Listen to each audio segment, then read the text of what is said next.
मुरारी।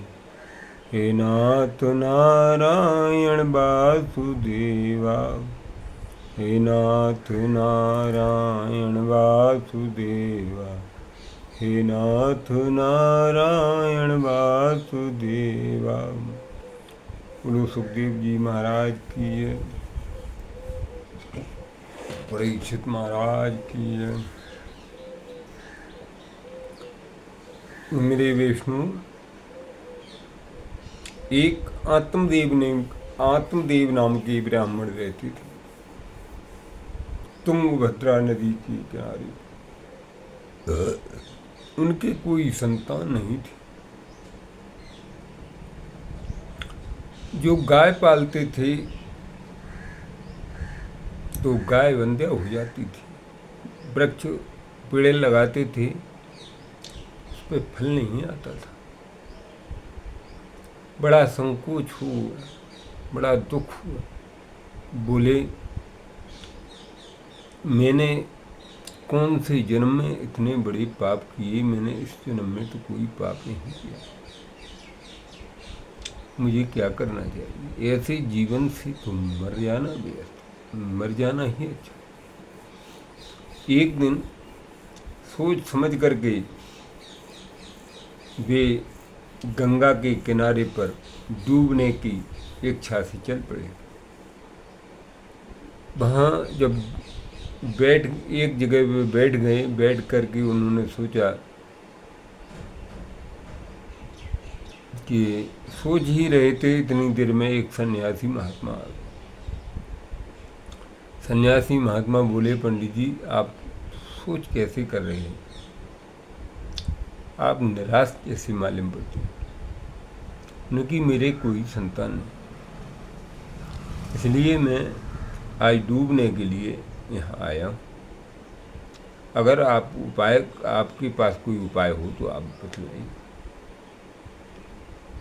सन्यासी बाबा ने एक फल ला के दे दिया और कहा, अपनी ब्राह्मणी को खिला देना, तुम्हारे पुत्र रत्न पैदा होगा। अब मैं कथा को अगर विस्तार से कहता हूँ तो वीडियो बड़ा बन जाता है और वो डाउनलोड नहीं हो पाता, इसलिए मैं विस्तार से नहीं, संक्षेप में थोड़ी कथा सुना रहा हूँ। तो उन्होंने फल दे दिया। ब्राह्मणी क्रूर स्वभाव की थी। उन्होंने, पंडित जी ने जाके फल दिया तो बोली, अगर मैं इस फल को मैंने खा लिया तो मेरा गर्भ पेट बढ़ जाएगा। अगर कहीं आग लग गई तो मैं तो जल ही जाऊंगी, मुझ पर भागा भी नहीं जाएगा। कहीं कोई परेशानी आ गई तो मैं तो प्राण दे के छूटूंगी, इसलिए मैं इस फल को कभी नहीं खाऊंगी। वो फल छींके पर रख दिया।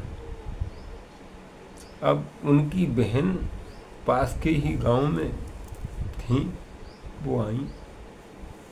ये बोली, बहन आज मैं तुम्हें बड़े हंसी की बात बताने जा रही हूँ कि पंडित जी एक फल लेके आए और ये कह दिया, ये फल तुम खा लो, तुम्हारे बच्चा पैदा हो जाएगा।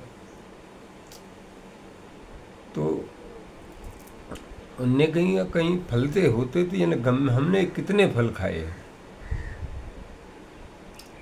तो उनने कही, इस फल के लिए आप गाय को दे दो, फल की भी परीक्षा हो जाएगी। और मेरे 5 पुत्र हो चुके हैं और मेरा 6ठा गर्भ में बच्चा पल रहा है, और जो बच्चा पैदा होगा मैं आपको चुपचाप दे जाऊंगी। मेरे कुछ धन दे देना, क्योंकि मैं गरीब हूँ, तू मालदार है, तू पता नहीं चलने दूंगी। और तू अपना पेट में कपड़ा बांध के साड़ी बांध लिया करना, जो कि पंडित जी को ये पता ना चले कि इसके बच्चा गर्भ नहीं है।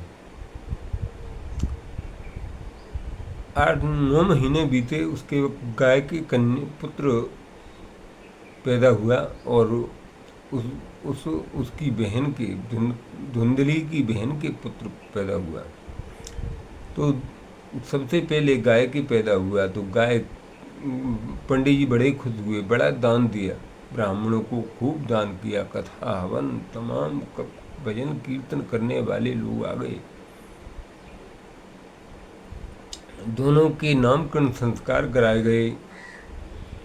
जो गाय के पैदा हुआ था उसका नाम गोकर्ण रखा गया, और जो उसकी बहन के पैदा हुआ था उसका नाम धुंधकारी रखा गया।